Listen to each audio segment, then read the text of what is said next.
Di bawah langit kudus yang damai, di desa Langgar Dalem yang tentram, berdiri sebuah tempat yang tumbuh dalam nuansa kota santri dan jejak sejarah yang penuh makna.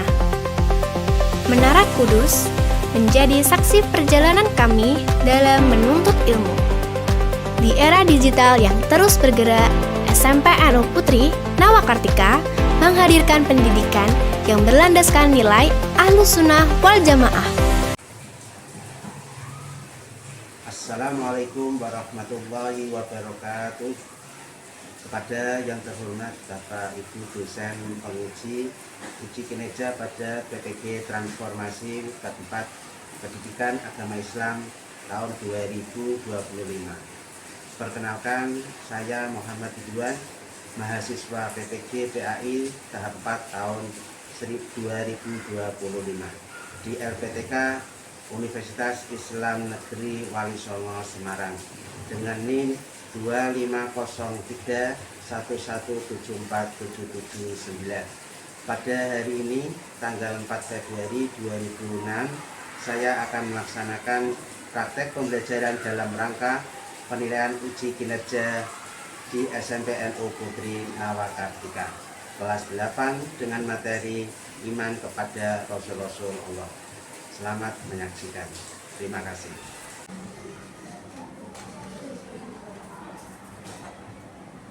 Assalamualaikum warahmatullahi wabarakatuh. Waalaikumsalam warahmatullahi wabarakatuh. Apa kabar anak-anak? Baik. Ya, jadi nanti sebelum kita pembelajaran kita berdoa dulu seperti biasanya ya. Berdoa dimulai. Bismillahirrahmanirrahim. Raditu billahi rabban wa bil islami dinan wa bi Muhammadin sallallahu alaihi wasallam nabiyyan wa rasulah. Rabbi zidni ilman nafi'a warzuqni fahma. Amin, amin, amin ya rabbal alamin. Ya, oke, terima kasih. Saya absen dulu deh.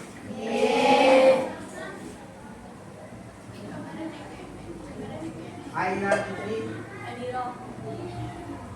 Alfa Naura Ana Aisatu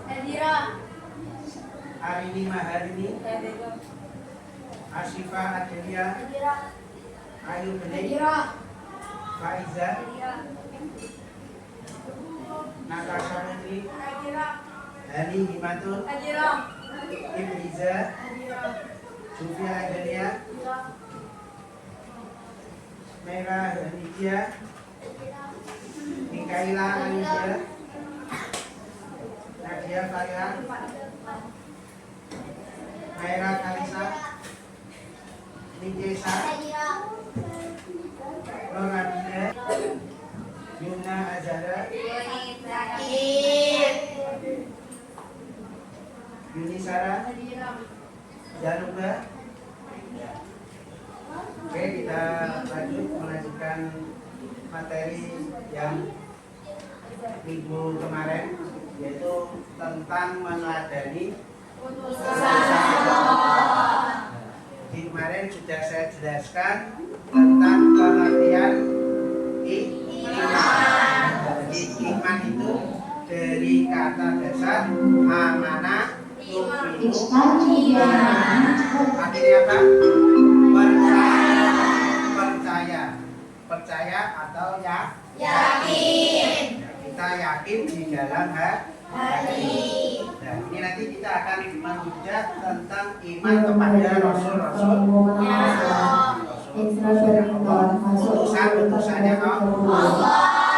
Ini termasuk rukun iman yang keberapa?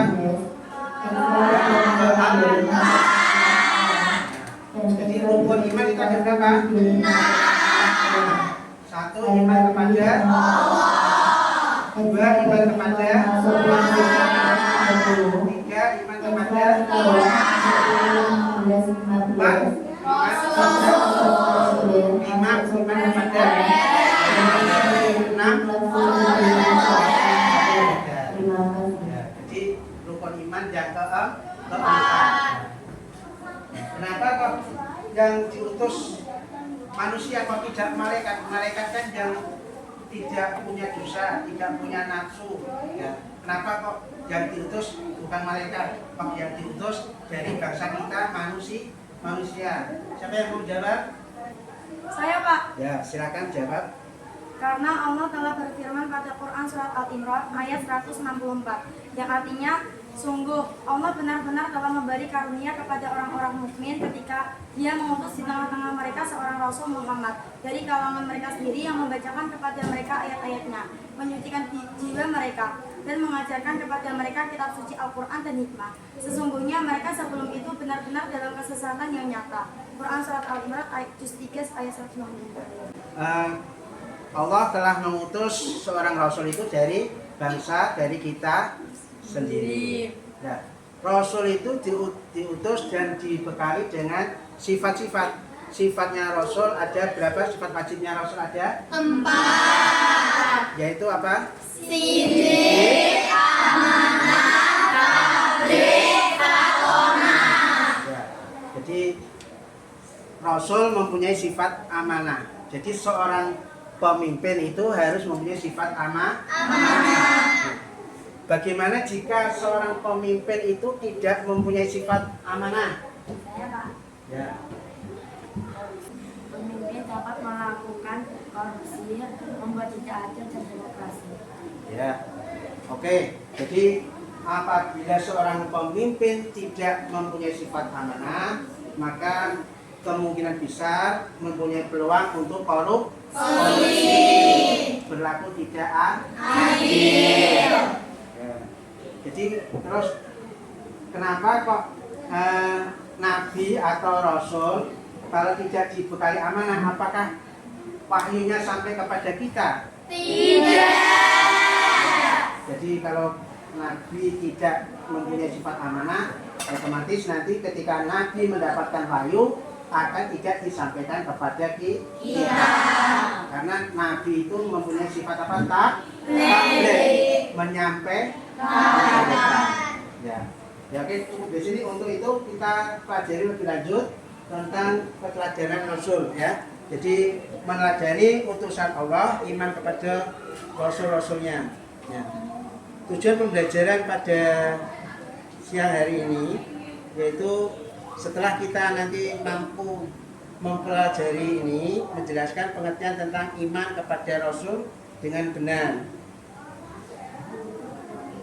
Nah, jadi nanti kalian harus bisa menjelaskan tentang pengertian iman kepada Rasul dengan benar dan bisa membedakan pengertian Rasul, mengidentifikasi Sifat wajib, mustahil, dan jaiz bagi Rasul, menerapkan meneladani sifat Rasul dalam kehidupan sehari-hari. Jadi nanti setelah pembelajaran ini diharapkan kalian nanti bisa memahami seperti ini, ya.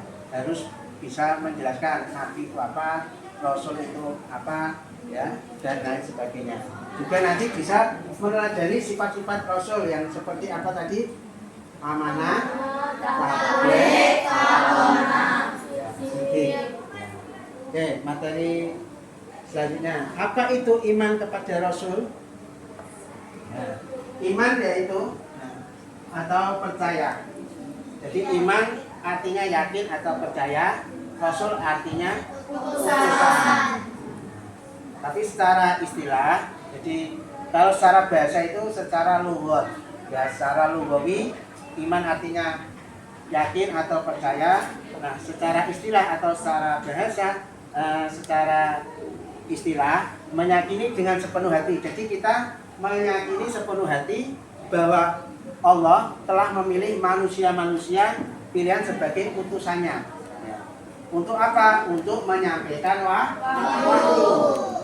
wahyu dan petunjuk itu kepada manusia.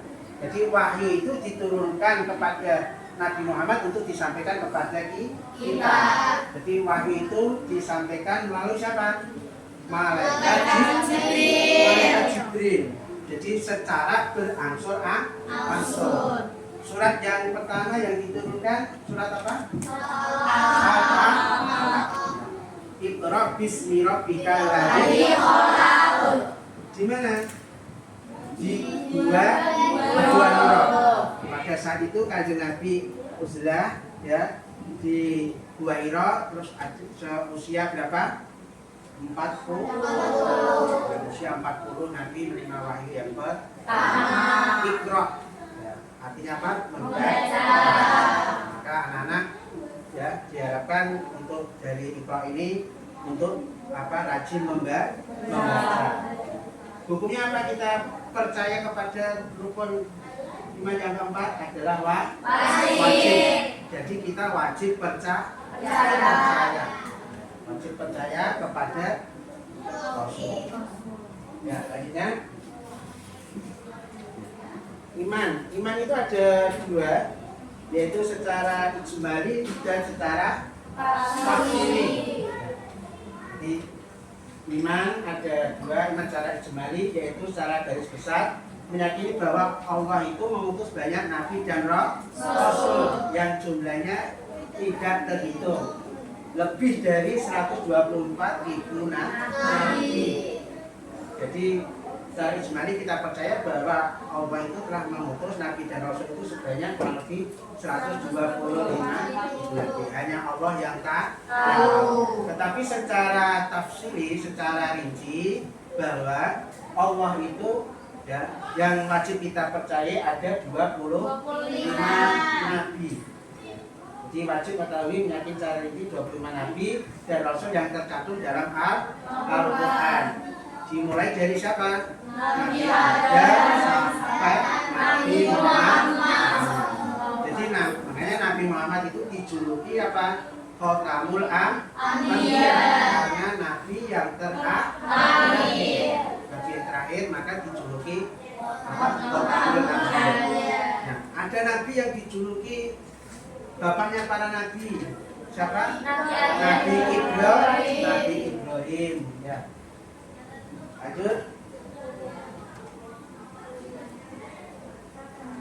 Perbedaan Nabi dan Rasul. Jadi perbedaannya apa? Nabi dan Rasul itu. Ya. Di sini dijelaskan bahwa Nabi itu menerima wahyu dari Allah untuk dirinya sendiri.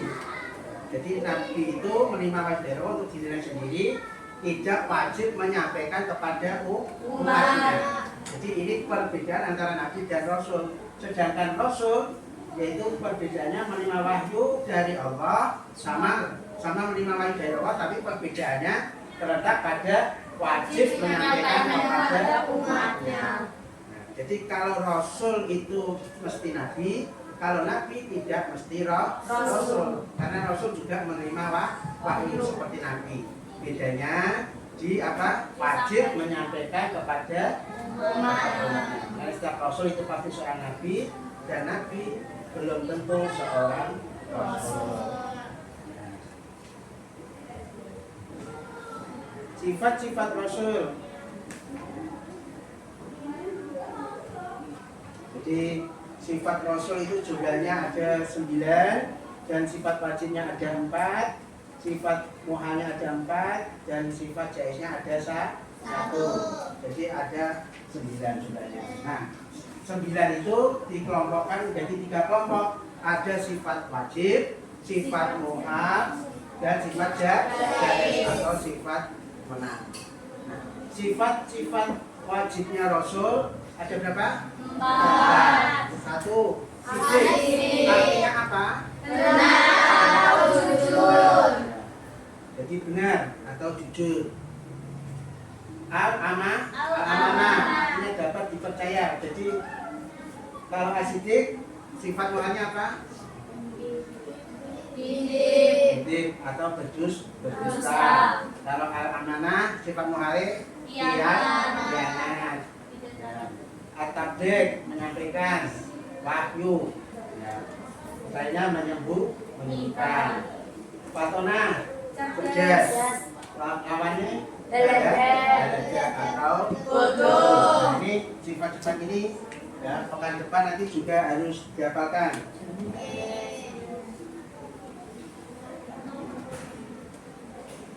Nah, ini sifat mustahilnya yang lawan katanya dari sifat wajib tadi ada ide, khianat, hikmah, dan belajar. Nah, sifat jais atau sifat menang yaitu al-aqradul basyariyah. Ya, sifat al-aqradul basyariyah ini seperti sifatnya manusia biasa. Contohnya seperti mempunyai rasa makan, minum, tidur, sakit, berkeluarga, dan wafat. Ya, jadi Rasul itu manusia biasa. Tapi seperti kanjeng Nabi itu manusia biasa, ya, tapi istimewa. Jadi Muhammadun basyarukal basyar. Jadi manusia biasa. Jadi nanti kanjeng Nabi itu juga mempunyai rasa lapar, mempunyai rasa haus, ya, mempunyai rasa sedih, mempunyai rasa bahagia. Ya. Jadi seperti kita semua. Ya, kalau lapar makan, ya, kalau haus minum dan lain sebagainya.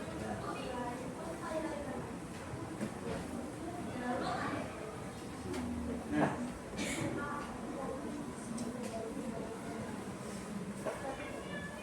jadi Nabi dan Rasul itu ada Nabi yang istimewa. Istimewa itu apa? Yang dikaruniai Allah dengan julukan apa? Ulul azmi. Karena para Nabi dan Rasul ini telah mendapatkan cobaan, ujian, dan kuat untuk mengalami cobaan ini, maka Nabi dijuluki Ulul Azmi. Ada berapa? 6. Jadi gelar khusus bagi 5 rasul yang memiliki ketabahan dan kesabaran. Jadi dicoba, ya. Seperti Nabi Nuh. Nabi Nuh itu dicoba oleh umatnya. Ya. Beliau berdakwah sampai ratusan tahun, tapi masih ada yang tidak percaya, termasuk putranya yang bernama siapa? Kan'an. Jadi ketika Nabi Nuh, ya, ketika ditolak oleh warganya, lapor kepada Gusti Rasul Gusti Allah, ya, minta untuk dibinasakan umatnya. Ya. Terus akhirnya disuruh menanam pohon jati.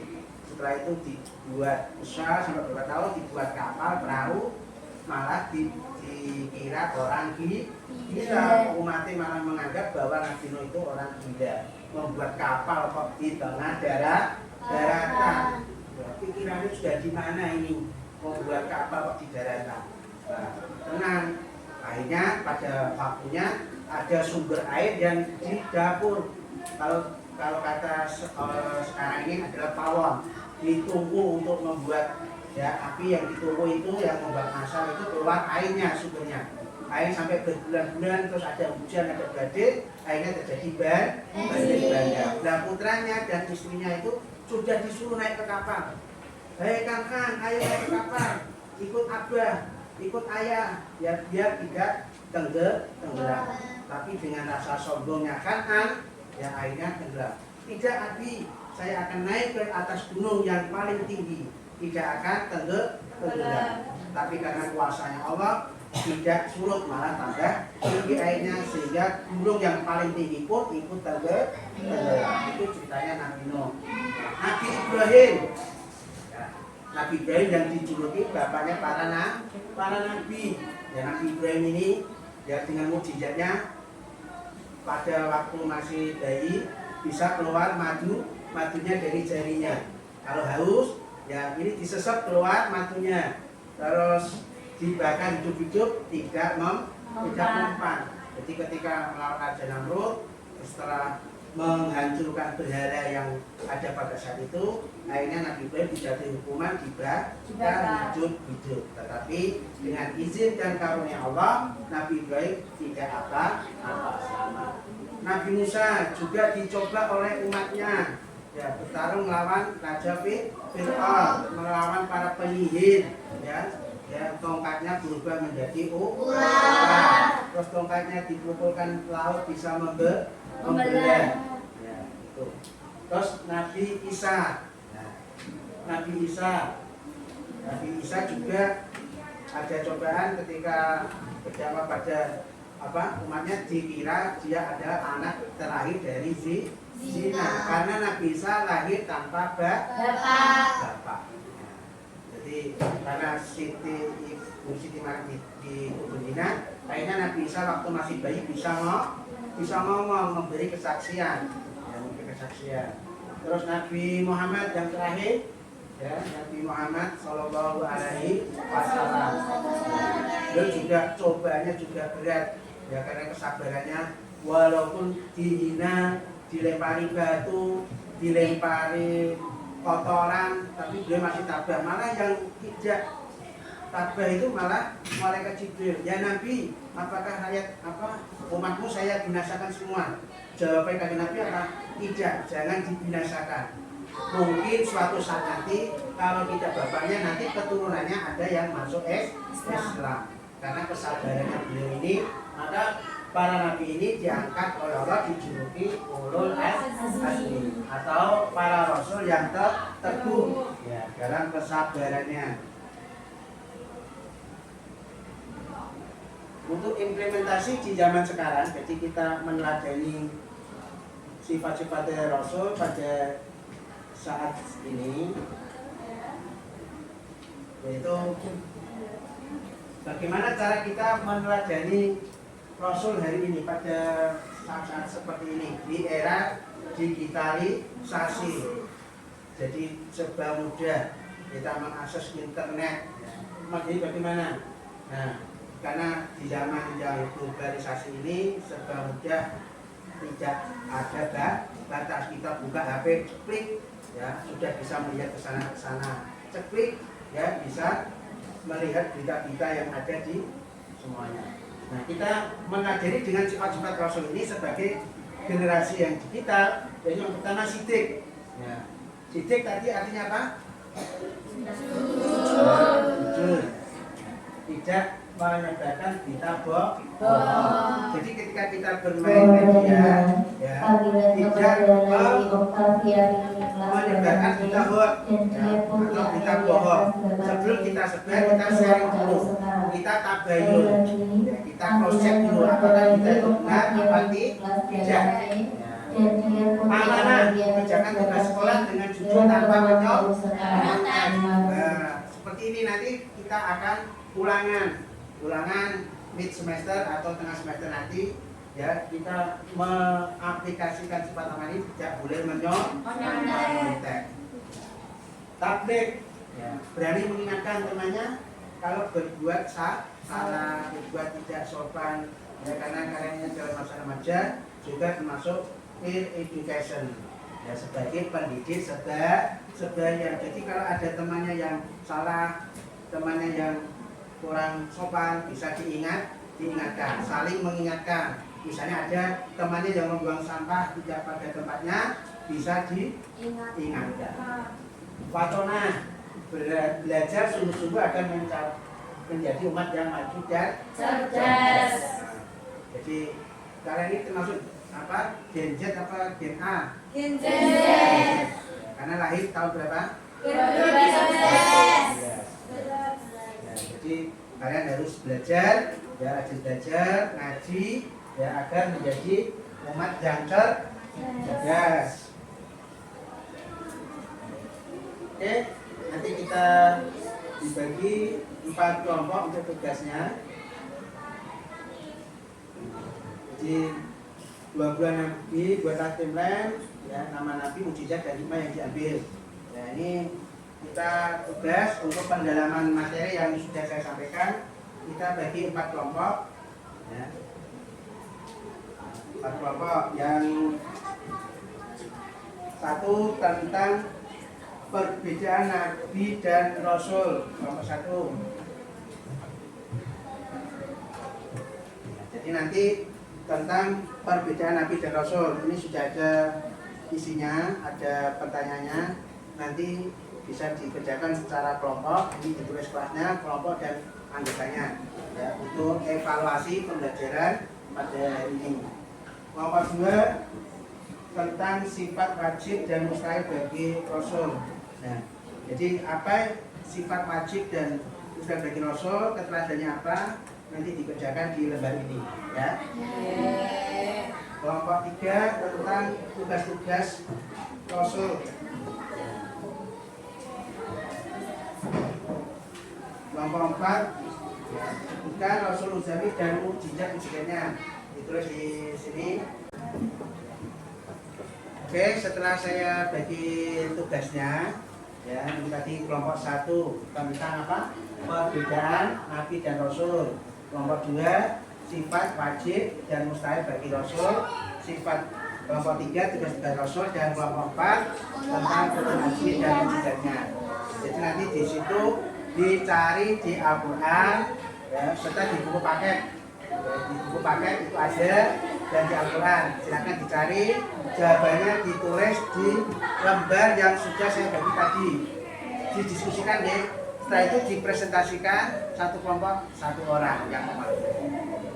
Silakan ditulis, dibagi kelompoknya, mengumpul kepada kelompoknya masing-masing. Ya, tinggal kursinya dibalik. Ini kursinya di bawah sini. Ya, sudah tugasnya ya, bisa dicari di buku paket.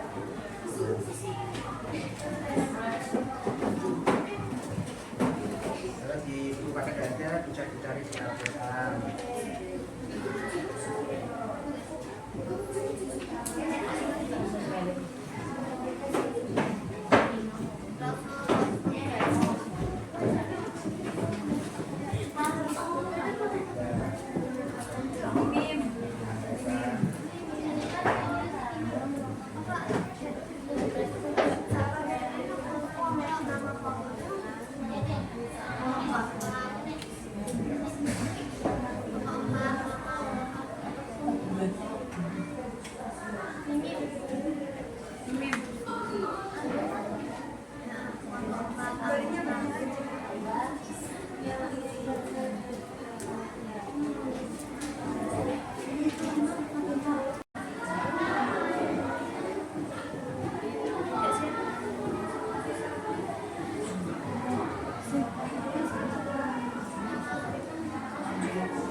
Dibagi-baginya sudah selesai? Selesai.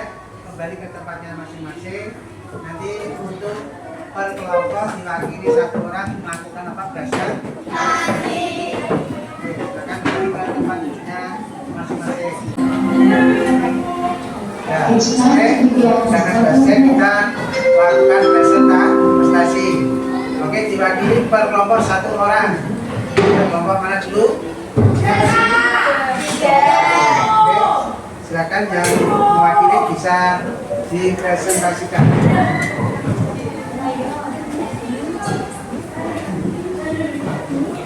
Salam dulu ya.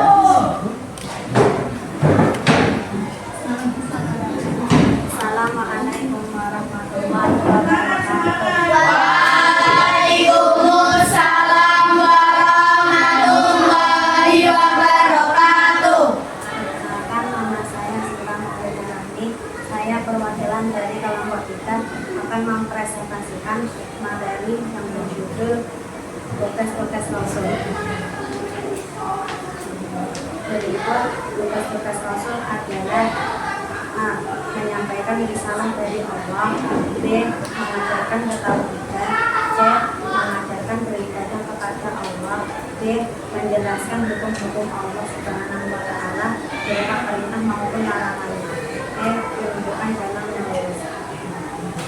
F. Menyampaikan kabar gembira serta memberi peringatan untuk umat. B. Memberikan bentuk-bentuk perilaku yang baik dalam kehidupan sehari-hari atau keteladanan yang menjadi panutan dalam perbuatan. Sekian dari saya. Mohon maaf apabila dalam menyampaikan banyak kesalahan. Assalamualaikum warahmatullahi wabarakatuh. Waalaikumsalam warahmatullahi wabarakatuh. Oke, tadi sudah dipaparkan kelompok 3. Mungkin dari teman-temannya ada kelompok lain yang ingin bertanya. Oke, silakan kelompok mana? Kelompok 4. Ya, silakan memberikan pertanyaan.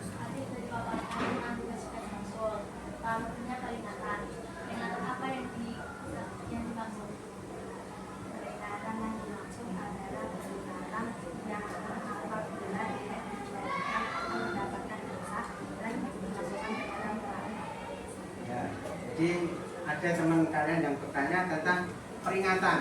Tadi kan salah satu tugas dari Rasul menyampaikan peringatan. Ada juga mengabarkan kabar gembira. Kabar gembira dan memberikan peringatan. Kabar gembiranya yaitu tentang kalau kita melakukan ibadah akan dibalas dengan surga, apabila kita maksiat akan dimasukkan ke dalam neraka. Seperti itu. Paham ya? Oke, itu kelompok 3 cukup. Jadi kelompok 4. Silakan jujur. Kelompok 4 silakan yang mewakili.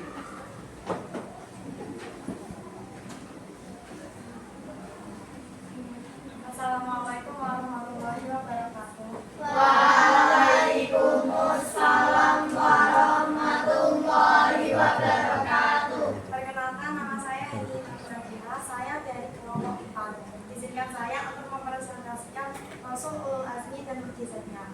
Yang pertama adalah Nuh alaihissalam. Mukjizat bisa membuat kapal besar. Yang kedua, Nabi Ibrahim alaihissalam. Mukjizatnya dibakar itu tidak mempan saat bayi jarinya keluar madu. Yang ketiga, Nabi Musa alaihissalam. Sebuah tongkat yang bisa menjadi ular dan membelah lautan. Yang keempat, Nabi Isa alaihissalam. Mukjizatnya dapat berbicara saat masih bayi dan bisa menghidupkan orang yang telah tiada. Yang kelima, Nabi Muhammad SAW. Mukjizatnya kitab suci Al-Quran yang menjadi pedoman umat manusia. Ada pertanyaan? Ada pertanyaan tentang mukjizat. Kelompok yang lain tentang mukjizat. Mukjizat Nabi Ibrahim atau Nabi siapa? Silakan. Siapa paham? Ada pertanyaan? Oke. Ya, terima kasih. Silakan jujur. Tepuk tangan.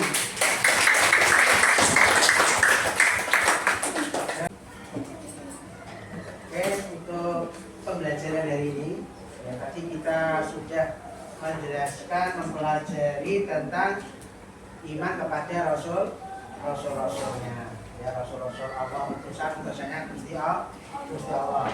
Nah, sebagai penutup saya simpulkan untuk pembelajaran hari ini, yaitu yang pertama iman kepada Rasul. Iman yaitu meyakini di dalam hati dan diucapkan di lisan. Kita mengiman percaya bahwa Nabi Muhammad adalah utusannya Allah. Para Rasul diberikan wahyu yang disampaikan kepada umatnya. Jadi Rasul adalah seorang pilihan Allah yang diberikan wahyu untuk disampaikan kepada umatnya. Itu dan Rasul juga mempunyai sifat-sifat wajib, muhal, dan sifat jaiz. Sifat wajibnya ada 4, sifat muhalnya ada 4, sifat jaiznya ada 1. Jadi untuk tugas hari ini kita untuk refleksi ke depannya, ya, untuk saya tuliskan sifat wajib, ya, sifat wajib, tapi nanti dipraktekkan. Jadi nanti pekan depan nanti kita praktekkan. Apakah kalian sudah mempraktekkan atau meneladani dari sifat Rasul, yaitu tentang apa? Sifat jujur. Sifat jujur, ya. Jujur. Nanti kalian, ya, besok disampaikan. Dalam 1 pekan ke depan ini, ya, kalian sudah jujur apa tidak? Ya, nanti misalnya ditulis, ya, saya sudah jujur tentang apa, ya. Nah, saya jujur tentang apa, ya, tidak melakukan kebohongan selama 1 minggu. Oke, cukup, ya. Jadi dalam pertemuan kali ini, ya, saya cukupkan sekian, ya. Sampai jumpa di pekan depan. Ya, saya ucapkan banyak terima kasih atas perhatiannya. Ya, kita akhiri. Assalamualaikum warahmatullahi wabarakatuh. Waalaikumsalam warahmatullahi